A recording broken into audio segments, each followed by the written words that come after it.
জনাব মোহাম্মদ হারুনুর রশিদ সাবেক ডিবি প্রধান কর্তৃক জ্ঞাত আয়ের উৎস বহির্ভূত 17,51,17,806 টাকার সম্পদ অর্জন করে দুর্নীতি দমন কমিশন আইন 2004-এর 27-1 ধারা এবং দুর্নীতি প্রতিরোধ আইন 1947-এর 5-2 ধারায় অভিযোগ প্রমাণিত হয়। অনুসন্ধান দল মামলা রুজুর সুপারিশ করেছিলেন।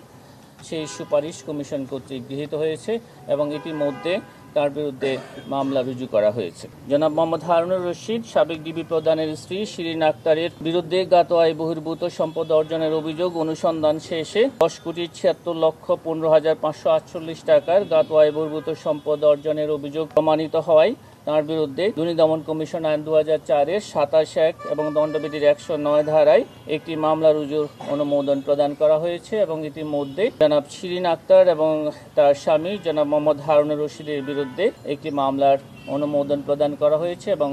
মামলা রুজু করা হয়েছে। জনাব মোহাম্মদ হারুনুর রশিদের ভাই ABM শাহরিয়ার এবং তার যোগসাজশে 12,96,87,604